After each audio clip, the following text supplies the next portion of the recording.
بعد قال النبي صلى الله عليه وسلم أنا خاتم النبيين لا نبي بعدي محترم সম্মানিত উপস্থিতি এই পর্যন্ত উলামায়ে কিরামের বক্তব্যে আমাদের সামনে স্পষ্ট নবীর পরে আর কোনো নবী নাই সুতরাং এই বক্তব্য দিয়ে বক্তব্য লম্বায়িত করব না দীর্ঘায়িত করব না আমার কথা একটাই 1997 থেকে নিয়ে আজ পর্যন্ত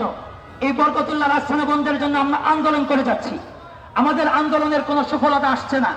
প্রশাসন আমাদেরকে আশা দিচ্ছে তাদের কার্যক্রম বন্ধ করে দিবে একবার বন্ধ করে আবার চালু হয় একবার বন্ধ করে আবার চালু হয় প্রশাসনের প্রতি আমাদের কথা থাকবে আপনারা যদি স্থায়ীভাবে ওদের কার্যক্রম বন্ধ করতে পারেন তাহলে আমাদেরকে জানাবেন যদি বন্ধ করতে না পারেন মুসলিম তাওহীদি জনতা নিজ হাতে আইন তুলে নেবে ইনশাআল্লাহ জুলাইয়ের আন্দোলন জুলাই গত বছর জুড়ে আমরা আন্দোলন করে স্বৈরা শাসককে তাড়িয়েছি এবছর আবার জুলাই আমরা আন্দোলনে নেমেছি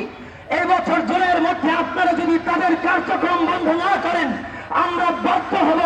আইন নিজের হাতে তুলে নিতে আমরা বাধ্য হব তাদের আস্থানগুলো মাটির সাথে গুড়িয়ে যেতে ইনশাআল্লাহ